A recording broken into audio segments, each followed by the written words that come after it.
one of the problems with the corporate system is that the corporations are not driven to deliver love.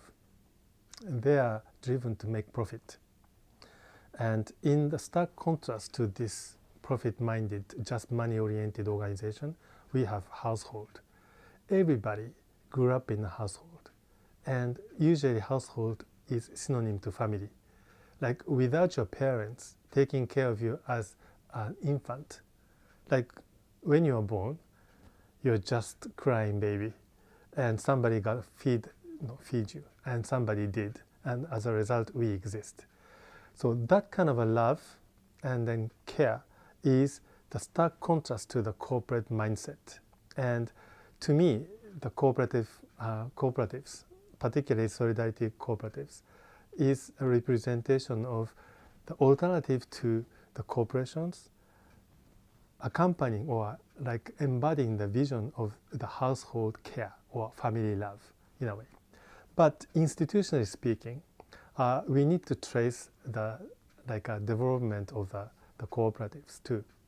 Cooperatives started as a syndicate of the workers in many parts of the world to really take care of the life of the workers. And oftentimes it started as say, buying co-ops. But sometimes it was a farmers co-op, because farmers individually do not have much power. Therefore, they got together and then start bargaining against the big corporations that sells fertilizers and other inputs, major inputs to the industrial process. But what I see as a cooperatives doing today is overcoming the contradiction of capitalist enterprises. Why do I say contradiction? It is a Marxist term.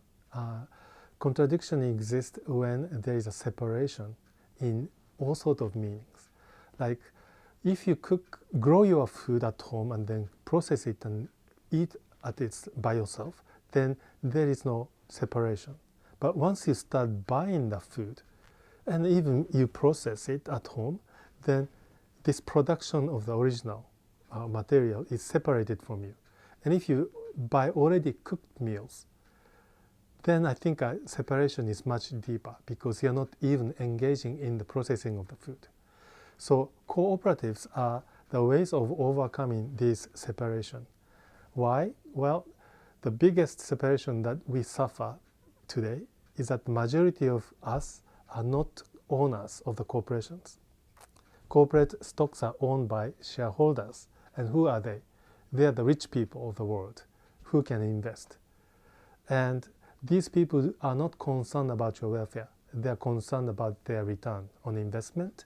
Therefore, we have to really become the owner of any enterprises if we want to establish the meaningful control over the process.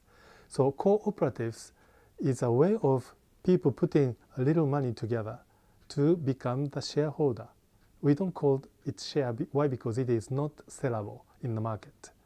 So the co-ops share are kind of a commitment of the people, and then you may move out of the town and then leave the place forever, and you can redeem your share. But those people who are there are not to really expect the capital gain on your investment on the share, but rather to contribute and then participate in the collective. So by having the ownership in the cooperative, you become the owner of the business operation, but you are not alienating yourself from the owners of these shares, because you are the co-owner. So to me, the cooperative overcomes the contradiction of the capitalist system, the largest one, that is shareholder control of operation. And so by having this, I think the owners can decide, is it better than the corporate decision-making process? Yes and no. It is democratic. In that sense, it is good. But it takes time. Like if you hire a corporate CEO, and then CEO have 100% capacity or power to fire or hire, or introduce this technology or destroy this technology, then you may get the efficient corporation. But as a result, we end up having such an unsustainable state of the world. Our global climate is so, I cannot say fucked up, but how to say, so destroyed, and we are having so much abnormal weather patterns, and we have pollutions all over the world, and the air is contaminated, land is contaminated, water is contaminated, and our food is contaminated. So what brought this state is this corporate ownership of the means of production. Like the corporate ownership in a way, or capitalist system, because they do not have a holistic idea of taking look at everything into context, but rather focusing upon the short-term gain on investment, they screwed up the entire system. So cooperatives is one way of overcoming this deficiency. Does it take a long time to have a democratic decision-making process? Yes. Yet this really arose the sense of belonging to the cooperative decision-making process. So it is going to be much better than the corporate top-down decision-making process. So I say the cooperatives is much better than the corporations for the future if we were to create a sustainable system or bringing in the sustainable society. I don't think I am really touching every aspects of the cooperatives, but the cooperatives has evolved, and particularly in Canada, the Solidarity Cooperative has been recognized recently, like 10 years ago, so I don't remember exactly when. But we used to have a workers' collective or workers' cooperative, where the first contradiction that I mentioned is overcome. That is, the workers became the owners of the operation, and this is going to eliminate this alienation of the workers who are really shunned from any decision making of the corporations. So the workers' collective made the workers as the owner of the operation, and this allowed the cooperative to overcome one of the basic contradictions. Yet it didn't really overcome the all contradiction.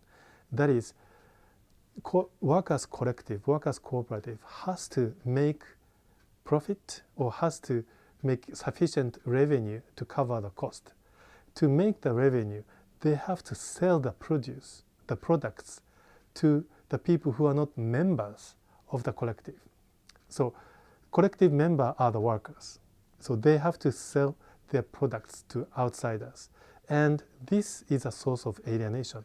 Why? Because those people who buy do not have any control of the production process, or they don't have any say in management.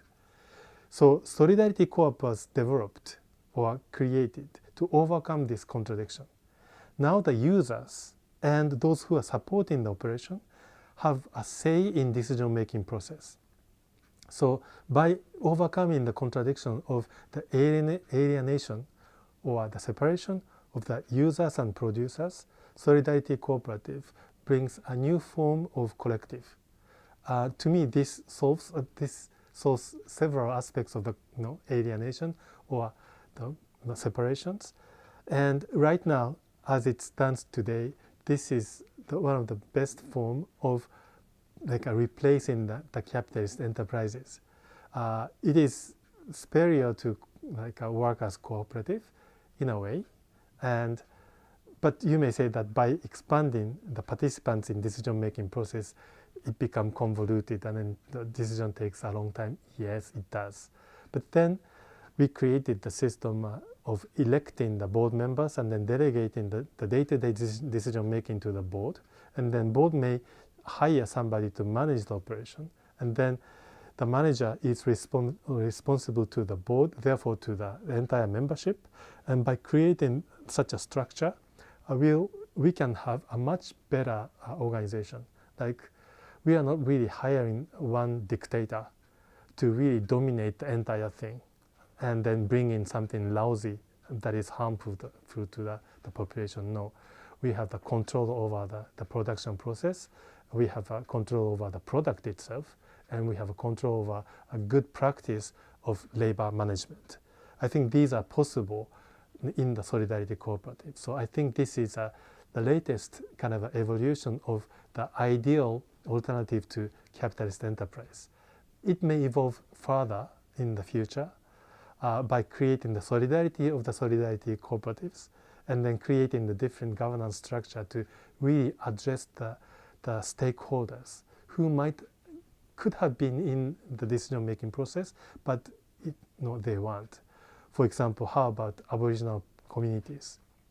Are they really represented in the co-op at the point? Well, not one of them that I know at Concordia have the mindfulness of incorporating different voices in the decision-making process. But we can always have, for example, the concerns for the gay rights, lesbian rights, and so forth, and that could be part of our decision-making processes. And by having the Solidarity Co-op, it is always possible to really bring in how we can really make any organization into communities organization. Now, this is in stark contrast to the corporations. They are misogynist or sexist or racist and so forth. And the only way to control these corporations to really accommodate the society's reasonable demand to be equal and just is to force them through legal power. Corporations are mandated to just report to the stockholders, and they are not required to be a good social citizens or anything. So you have to really tell them that you have to. Of course, some people argue that, well, if you create the regulation, they abide, therefore they can become a good corporate citizens. Environmentally, yes, race relation-wise, yes, gender relations, yes, and so forth. But if you look at the track record of these corporations, they are not at all following what we think is a proper mandate for corporate citizens to be. So I think a solidarity cooperative is one way of embodying the good, just, and solid practice of the society that we really strive to create. So to me, Solidarity Co-op is one way of achieving the better and sustainable future.